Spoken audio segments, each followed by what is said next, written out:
Hello बच्चों, कैसे हैं आप लोग। मैं हूं Nisha Jain. Welcome to my channel college master classes. ये हमारे कंपनी लॉ का पार्ट 3 है। इसमें हम formation of companies with charitable object section 8 जो कंपनीज होती है उसके बारे में बात करेंगे, उसके बारे में समझेंगे। इससे पहले हमने कंपनी लॉ के 2 पार्ट रिकॉर्ड किए हैं, उसको आप अच्छे से समझिएगा। उसमें बहुत सारे कंसेप्ट हमने पढ़े हैं कंपनी लॉ के। अब इसमें हम सेक्शन 8 कंपनीज जो चैरिटेबल ऑब्जेक्ट्स के लिए फॉर्म होती है उसकी बात करते हैं। Objects of formation of section 8 companies, मतलब जो सेक्शन 8 कंपनीज होती है वो उसके फॉर्मेशन का ऑब्जेक्ट क्या होता है, मीनिंग क्या होता है, डेफिनेशन क्या होता है और उसके प्रॉफिट्स कहाँ यूज़ आते हैं, ये सब हम इसमें समझते हैं। Objects of formation of section 8 company, जो सेक्शन 8 कंपनी है वो फॉर्म किस पर्पज़ के लिए होती है। वो फॉर्म होती है प्रमोट करने के लिए चैरिटेबल एक्टिविटीज़ को, चैरिटेबल ऑब्जेक्ट्स को प्रमोट करने के लिए वो फॉर्म होती है। जैसे कि चैरिटेबल ऑब्जेक्ट्स में बात आते हैं कॉमर्स हो गए, आर्ट्स हो गए, science, sports, education, research, social welfare, religion, charity, protection of environment, ये सब चैरिटेबल ऑब्जेक्ट्स के अंदर आते हैं। इनको प्रमोट करने के लिए, सोशल एक्टिविटी करने के लिए, चैरिटेबल एक्टिविटी करने के लिए जो है वो सेक्शन 8 कंपनी का फॉर्मेशन होता है। फिर है इसके जो प्रॉफिट्स है, सेक्शन 8 कंपनी के जो प्रॉफिट्स होते हैं वो वापस उसका यूटिलाइज भी हम सेक्शन 8 कंपनी के जो हमने ये अभी जो इतनी सारी चैरिटेबल ऑब्जेक्ट्स देखे हैं इनमें यूटिलाइज करते हैं वापस। जो इस कंपनी से हमें जो भी प्रॉफिट होता है, कोई भी मेंबर को डिविडेंड जो है वो बांटना प्रोहिबिट है इस कंपनी में। मतलब कोई भी ये कंपनी जो है वो अपने मेंबर्स को डिविडेंड नहीं बांट सकती है। Intends to apply its profits in promoting its objects and prohibiting payment of any dividend to its members, यही कहा गया है। तो हमने इसमें ऑब्जेक्ट्स देखा है, क्या क्या इसके ऑब्जेक्ट्स होते हैं, हम फॉर्मेशन क्यों करते हैं सेक्शन 8 कंपनी का ये पढ़ा। और इसके जो प्रॉफिट्स है वो हम कहाँ पे इसके ऑब्जेक्ट्स को ही वापस फुलफिल करने के लिए, इसके ऑब्जेक्ट्स को ही वापस चैरिटेबल ऑब्जेक्ट्स को प्रमोट करने के लिए हम इसके प्रॉफिट का यूज़ करते हैं। और सेक्शन 8 कंपनी जो है वो डिविडेंड नहीं बांट सकती है। फिर आता है power of central government to issue licence. Central government के पास पावर होती है सेक्शन 8 कंपनी का लाइसेंस इशू करने की। Central government to register such person or association of person as a company with limited liability without addition of words limited or private limited। Central government के पास power होती है कि वो किसी कंपनी को रजिस्टर कर सकती है एज ए सेक्शन 8 कंपनी। उसमें वो लिमिटेड और प्राइवेट लिमिटेड वर्ड अगर नहीं ऐड करे तो भी चलेगा। बाकी जो भी प्राइवेट लिमिटेड कंपनी उन्हें प्राइवेट लिमिटेड ऐड करना पड़ता है और जो पब्लिक कंपनी उन्हें लिमिटेड वर्ड ऐड करना पड़ता है। पर जो सेक्शन 8 कंपनीज़ है वो अगर लिमिटेड वर्ड और प्राइवेट लिमिटेड वर्ड ऐड नहीं करे उनके नेम के पीछे तो भी वो चलेगा। ये पावर उस सेक्शन 8 कंपनी को सेंट्रल गवर्नमेंट के द्वारा मिली हुई है। फिर central government near by delegate to ROC power and functions vested in it under the section 8। Central government में also revoke the such delegation of powers and functions under sections if in opinion search for of action is necessary in public interest। क्या कहा है कि इसको issue भी जो license issue करती है वो भी सेंट्रल गवर्नमेंट के द्वारा ही होता है और जो पावर्स देती है वो सब भी सेंट्रल गवर्नमेंट ही देती है। और अगर कोई ऐसी एक्टिविटी करती हुई मिली सेक्शन 8 कंपनी, जो कंपनीज एक्ट 2013 में जो सेक्शन 8 कंपनीज के बारे में कहा गया है उसे कॉन्ट्रावेंशन कर रही है वो एक्टिविटी, तो सेंट्रल गवर्नमेंट जो है वो लाइसेंस को रिवोक कर लेगी और जो पब्लिक इंटरेस्ट में जो भी ओपिनियन निकलेगा वो देगी सेंट्रल गवर्नमेंट, यही कहा गया है इसमें। फिर है privileges of limited company.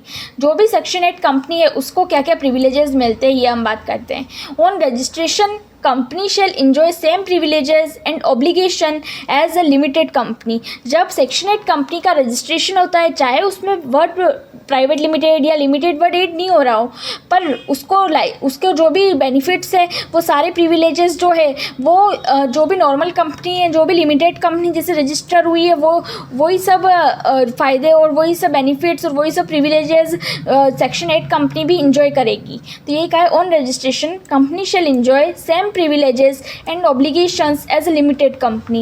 firm may be a member of section 8 company. जो भी फर्म है वो भी रजिस्टर्ड हो सकता है as a member in section 8 company. मतलब जो इंडिविजुअल मेंबर है वो तो सेक्शन 8 कंपनी में रजिस्टर हो ही सकता है, पर जो फर्म है वो भी सेक्शन 8 कंपनी में एज अ मेंबर रजिस्टर हो सकती है, यही बात की गई है। फिर है alteration of memorandum and articles. मतलब सेक्शन 8 कंपनी का जो मेमोरेंडम है, एमओए है, और जो आर्टिकल्स ऑफ एसोसिएशन है वो अल्टर हो सकते हैं, इसके बारे में बताया गया है। Company registered under the section 8 company shall not alter the provisions of its memorandum or articles except with previous approval of central government। क्या कहा है कि जो भी सेक्शन 8 कंपनीज है वो अपने मेमोरेंडम ऑफ एसोसिएशन और आर्टिकल ऑफ एसोसिएशन को ऐसे ही अल्टर नहीं कर सकती है, खुद की मर्जी से अल्टर नहीं कर सकती है। इसके लिए अगर उसे अल्टर करना है तो उसे स्पेशल रेजोल्यूशन पास करना पड़ेगा जनरल मीटिंग में, और इससे पहले उसे प्रायर अप्रूवल लेनी पड़ेगी सेंट्रल गवर्नमेंट से कि क्या वो अल्टर कर सकती है ये दोनों चीज़ें, ऐसा वो बाकी खुद से अल्टर नहीं कर सकती है, यही कहा गया है इसमें। नेक्स्ट है हमारा topic conversion into any other kind of company. क्या सेक्शन 8 कंपनी किसी और कंपनी में कन्वर्ट हो सकती है? यस, सेक्शन 8 कंपनी किसी और कंपनी में कन्वर्ट हो सकती है, बस उसके लिए उसे स्पेशल रेजोल्यूशन पास करना पड़ेगा जनरल मीटिंग में और अप्रूवल लेनी पड़ेगी सेंट्रल गवर्नमेंट से।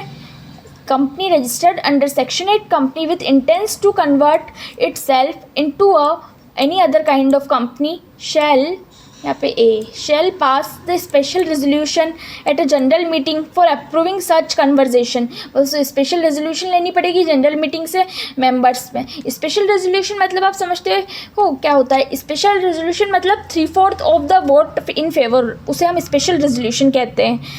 और यहाँ में जहाँ पे भी मैंने शॉर्ट फॉर्म यूज़ कर रखी है, SR मतलब स्पेशल रेजोल्यूशन होता है, GM मतलब जनरल मीटिंग होता है, और अगर कहीं आपको CG दिखे मतलब सेंट्रल गवर्नमेंट की बात की गई है, ठीक है।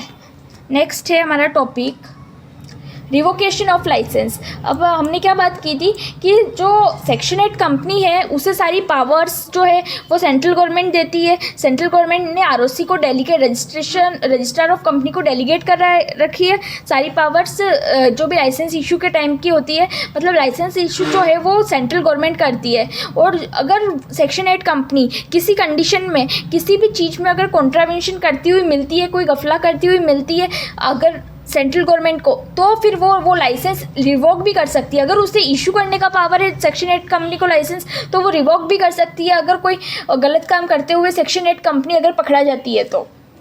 यही बात यहाँ कही गई है, central government may by order revoke license of a company where affairs of company are conducted fraudulently of objects of a company or prejudicial to public interest। अगर कोई सेक्शन 8 कंपनी फ्रॉडुलेंटली कोई एक्टिविटी कंडक्ट करते हुए पकड़ा जाती है और अगर ऐसा कुछ करती है जो पब्लिक के इंटरेस्ट को प्रिजुडिशियल, जो पब्लिक के इंटरेस्ट को हानि पहुंचाता है, तो जो सेंट्रल गवर्नमेंट है वो रिवोक कर सकती है license. And on revocation registrar shall put limited और private limited against company name in register.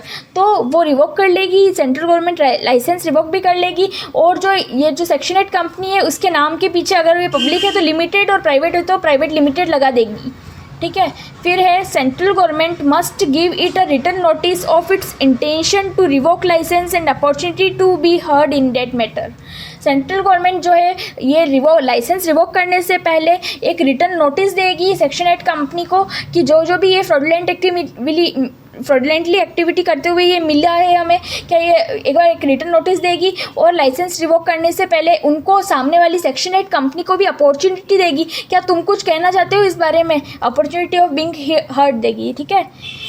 तो ये पॉइंट भी हमारा हो गया है। फिर है company registered under this section shall amalgamate only with other company registered under this section and having similar object. क्या कहा है कि अगर कोई कंपनी फ्रॉडुलेंटली एक्टिविटी करते हुए पकड़ा जाती है तो उस कंपनी को जो सेंट्रल गवर्नमेंट है वो अमेलगेमेट कर देता है, मतलब मिला देता है, जोड़ देता है किसी और कंपनी से जो उसकी जैसी ही हो, मतलब जिनका ऑब्जेक्ट सिमिलर ही हो और सेक्शन 8 कंपनी हो, ऑब्जेक्ट सिमिलर ही हो, उस कंपनी के साथ जोड़ देता है। क्योंकि क्या है, पब्लिक का इंटरेस्ट जुड़ा होता है। अगर कंपनी बहुत सालों से अगर इनकॉर्पोरेट हो चुकी है तो उसमें पब्लिक का इंटरेस्ट जुड़ा हो गया है, तो हम उसका लाइसेंस रिवोक करके उसे बंद नहीं कर सकते, तो हम उससे किसी और ऐसी कंपनी के साथ जिसका सिमिलर ऑब्जेक्ट है उसके साथ एमलगेमेट कर देते हैं उस कंपनी को, तो उससे वो भी सही, दोनों कंपनी आराम से एक ही होकर सही से चलती है।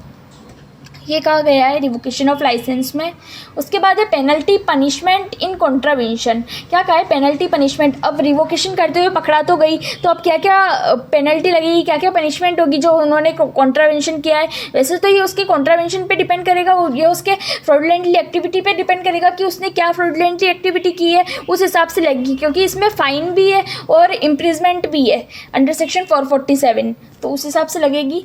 तो जो company makes any default in complying with any requirements laid down in the above section, क्या कहा है, कंपनी ने अगर किसी भी सेक्शन में या किसी भी जो ऊपर बातें की हुई ऑब्जेक्ट्स में, चैरिटेबल कंपनी के जो ऑब्जेक्ट्स होते हैं या किसी भी चीज़ में अगर डिफ़ॉल्ट किया है, कंप्लाइंग जो भी इसकी रिक्वायरमेंट्स थी उनको कंप्लाई करने में डिफ़ॉल्ट किया है, तो company shall be punishable with fine ₹10 lakh to 1 crore. Company पे पेनल्टी है कम से कम 10 लाख और 10 लाख से ये 1 करोड़ तक भी जा सकती है। वेरी करेगा कि उनकी पनिशमेंट उनको कैसी मिली, उन्होंने जो फ्रॉडुलेंटली एक्टिविटी की है वो कितनी बड़ी है या क्या इसको कितना वो पब्लिक को हार्म पहुँचाइए, उस हिसाब से लगेगा। तो क्या है इसका 10 लाख से लेके 1 करोड़ तक की कंपनी को लगेगी। और जो डायरेक्टर्स इसमें, ये डायरेक्टर और एवरी ऑफिसर ऑफ कंपनी, जो भी डायरेक्टर और ऑफिसर ये फ्रॉडुलेंटली एक्टिविटी करने में शामिल थे तो उनको पेनल्टी लगेगी 25,000 से लेके 25 लाख तक। क्या कहा है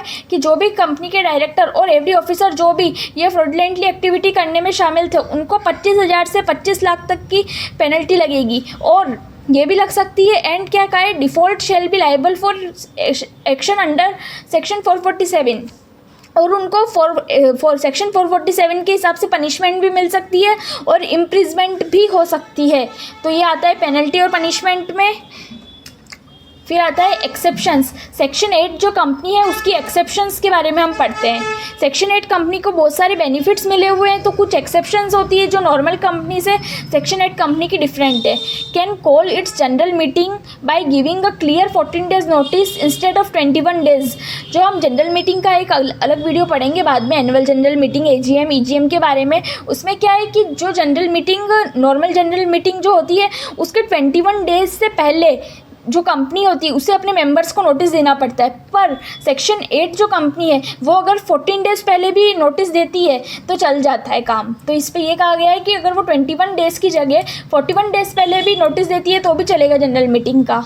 फिर है requirement of minimum number of directors, independent directors etcetera does not apply. बाकी जैसे हमने पब्लिक कंपनी देखी उसमें 3 डायरेक्टर्स तो होने ही चाहिए और मैक्सिमम 15 है। प्राइवेट कंपनी में मिनिमम 2 है, मिनिमम 2 है डायरेक्टर्स, ये हमने देखा है।